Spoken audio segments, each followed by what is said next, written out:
welcome to Your Sexual Revolution, the podcast. I'm your host, Amaya Shiva. I am a sex and relationship coach, and I'm here to help you reclaim intimacy on your terms. To reclaim sexuality as something sacred, divine, and very pleasurable, and to help people heal the sexual shame and stigma that has caused so much unnecessary suffering and strife for so many people over the years, myself included. So I'm very, very passionate about this topic because I believe that your sexuality is a gift from God, a gift from the goddess, and it's time that we take that back as something beautiful and to be celebrated. Now, today's topic is about sexuality and Tantra in Christianity. I'm just so excited to have a very, very special guest today, Reverend Nate Craddock.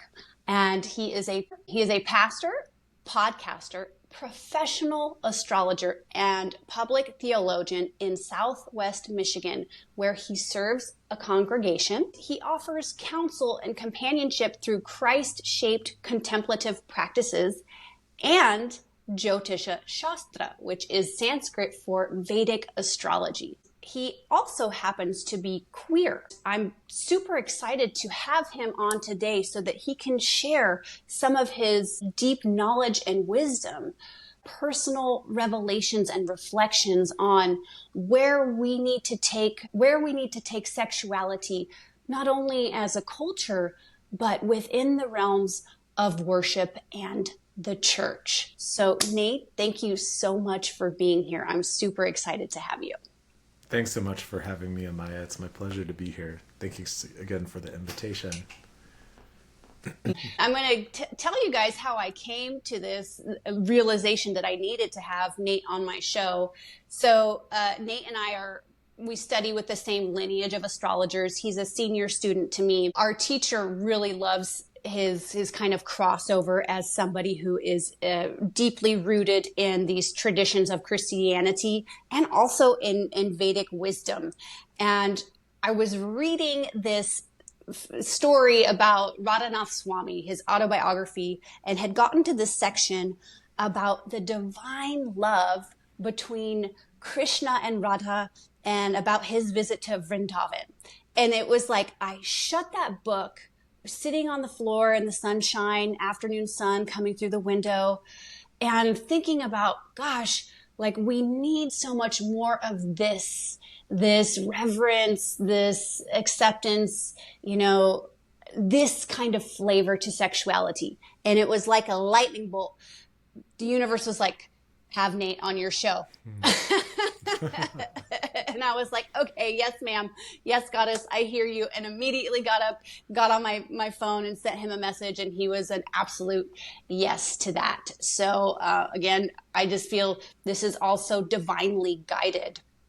I'd love for you to just start by telling us something cool about your Ishta Devata, which is a term people may not know who are not in Vedic astrology. Sure. So the principle of the Ishta Devata is simply that God takes many forms, as you all are. I think that's a truth that's recognized and held deeply in this space.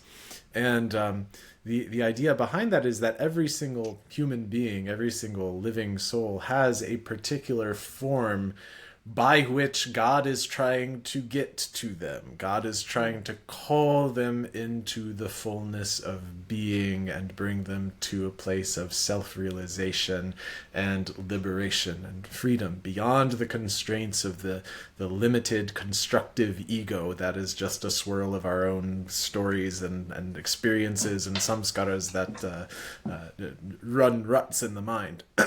So everybody has an Ishta Devata. Everybody has a spiritual path that is best attuned for them. When I was probably in middle school at some point, well before I knew anything about Vedic astrology or the Ishta Devata, my family got cable. And as part of our cable package, we got EWTN, which is the Catholic channel.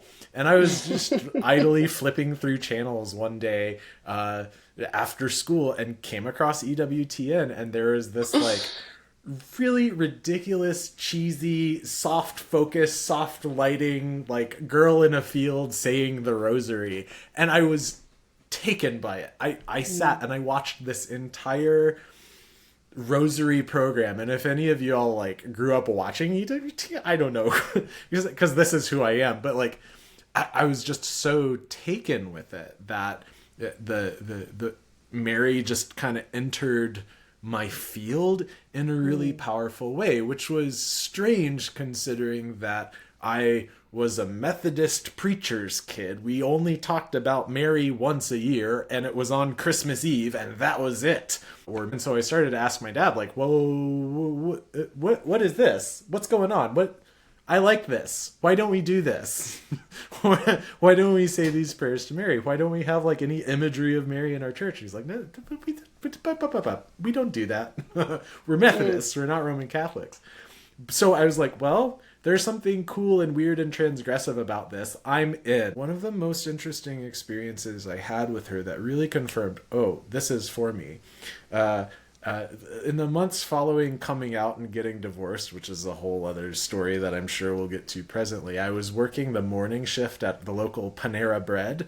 And I don't know if you know this about Panera Bread soup, at least in 2012 when I was working that job, the soups at Panera Bread came in these big frozen like 20-pound bricks with really sharp corners, and we had to unload them from the cardboard packaging that they came in. And this was maybe like 5 a.m. I'm exhausted, I'm freezing to death because I'm doing soups in the cooler in the walk-in, and I'm just kind of quietly muttering the Hail Mary to myself just to keep my mind occupied. It was mantra japa before I knew what mantra japa was, right? So I'm just in this kind of Mary consciousness, talking to her, and I go down to pick up another thing of frozen soup out of a box, and I feel this push against me, just like knock me back like 2 inches. And immediately after that push, a bag of soup falls off the top shelf, grazes my nose, and hits the floor. Whoa. Right? Wow.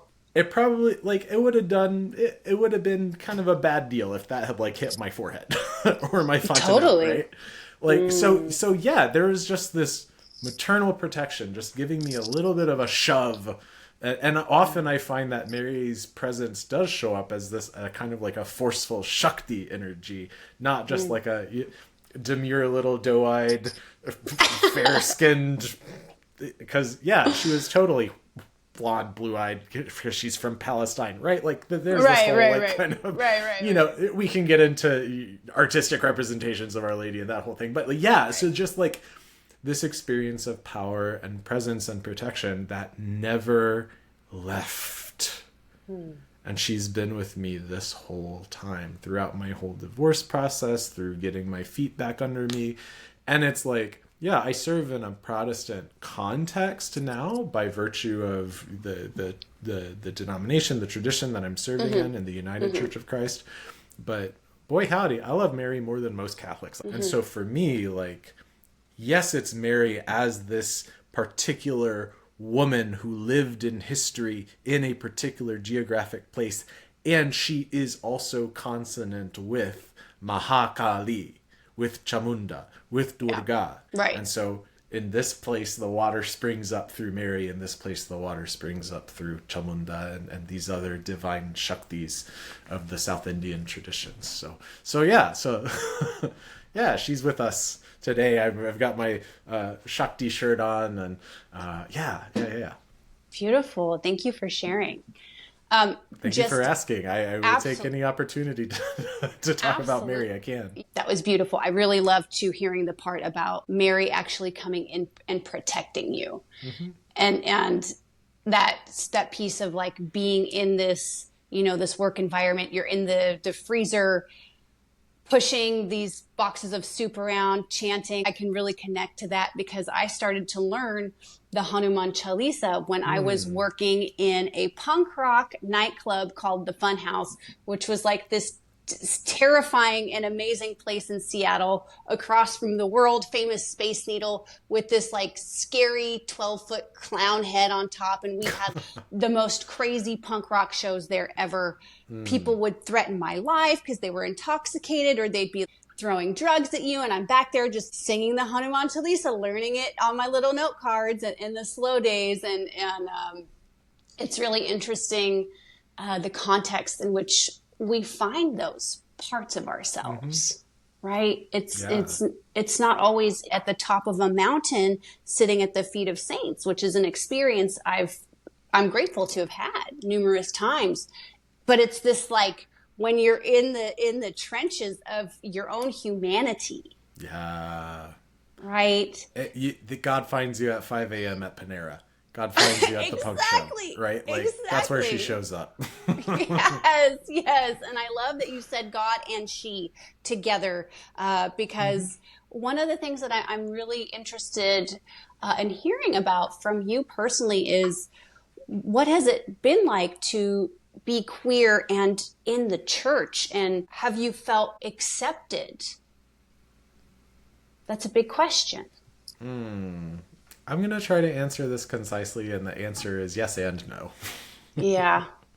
It's been it's been contextual. A little bit of background. I kind of knew I wasn't like the other boys by the time I was like 7, 8, but didn't really have any way to language that, and just like the messages I was receiving around like queerness and homosexuality and like being gay were not exactly salutary messages. I wasn't a Southern Baptist, God hates, F slurs kind of situation. And my parents were fairly centrist, but they did come from a background that was a lot more theologically conservative. The cultural attitudes of the area I was in at the time, which is Virginia, it just made it kind of hard to grok that, oh, wait a second, this could be true of me. I finally got language around being gay my like 3rd year of grad school. I was in seminary. I was preparing to go into the Methodist ministry. I was married to a woman and had a child by then. And I was in a class that was like, hey, if you've got stuff that you're not talking about, you need to talk about it now before you get into the pulpit. Like, you need to deal with your stuff. And I was like, yeah, okay, this is a reality that like I need to figure out what this is. And so I came out to myself summer of 2011, and then finally came out to my wider community summer of 2012, and I lost everything. Because I was in a very evangelical, conservative, no gay, that's not welcome here kind of setting. So I lost my Nietzsche moon in the 11th house. I lost my whole community. I lost my connections to my friends and family, which were really like connections through my wife at the time. So there's a lot of that, and then just like not really knowing what to do with this reality. So I would say it took me about 6 solid months after coming out to really get on my feet and get my head wrapped around like, oh, okay, this is my reality. I was deeply helped in that process, one, by having an amazing priest in the Orthodox Church who, even though Eastern Orthodoxy is very not affirming as a tradition, like he, as a human being, was very affirming of me as a human being, and like didn't get stuck in like, well, the canons of the church or scripture says or whatever. He was just like, hey, you're suffering right now. I'll be with you while you're suffering. And that meant so freaking much to me as a person who had lost all of those supportive connections. So that was a huge deal. But I was, and I just want to add something to that, which is number one, like my heart goes out to you for having that experience, because that is so hard. But I think it's really interesting too, the communities that we attract from the mask of who we're portraying ourselves to be Yeah. versus what happens when we actually step into ourselves. And it is this, like you're talking about, this Durga, this Kalima energy of transformation, and it's intense. It's super intense. And I'd love to hear about how that journey shaped you and brought you to where you are today in service.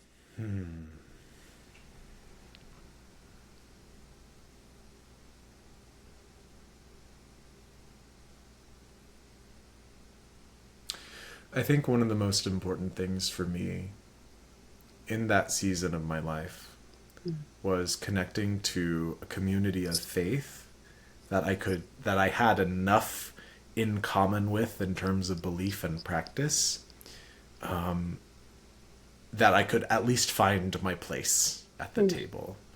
Yeah.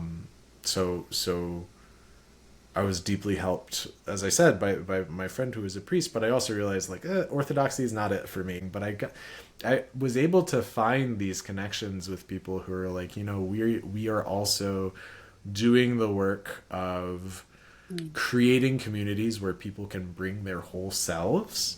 Yeah. Which is not often something that you think about when you think of, oh, well, let me just roll out of bed and go down to the local Congregationalist church on Sunday and see what happens, right? Totally. It's the gift of finding people and places who let me bring all that I was, including when all that I was like 6 months out of the closet, like gay rights activist, obnoxious, beat you over the head with a copy of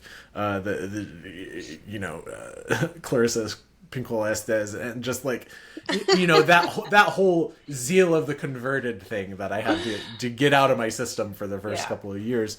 But I think for me, I have had a sense of calling to priestly ministry since I was in high school, and I knew that even if I can't do that ministry in that form that I thought I would be doing it in the Methodist Church or in whatever tradition, I know that that's still core to who I understand what I'm here to do. My Aunt Makaraka is the moon in the 11th house.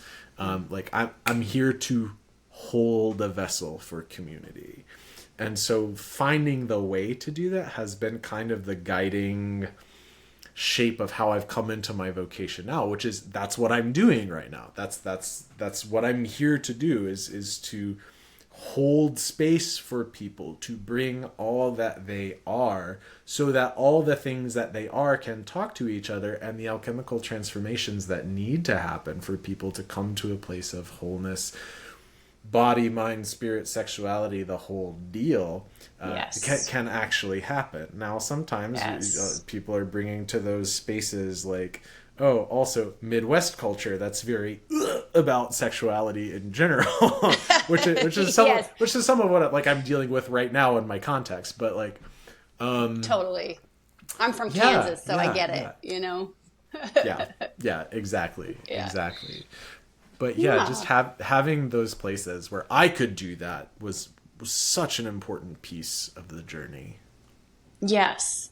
And thank you so much for sharing that, because what you're speaking to is so important, that, people need to be included, and people need spaces of acceptance for who they are, whatever that part of them might be, whether it's, your sexual orientation, how you feel about political views, your spirituality. Being in community is one of the most healing experiences that you can seek out. And I'm really so glad to hear that you were able to be uplifted by community, because, it's not that way for everybody. And that's part of the work that we're doing here today. I grew up with an uncle who was gay, and he had contracted AIDS in in San Francisco in the 1980s, and he wasted in our house when I was growing up.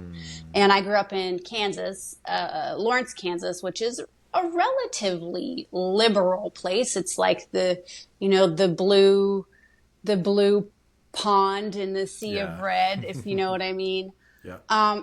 And even that being said, he struggled so much with that and was bullied and would drive around with a gun in his car because he was very obviously gay and received a lot of scary threats from that.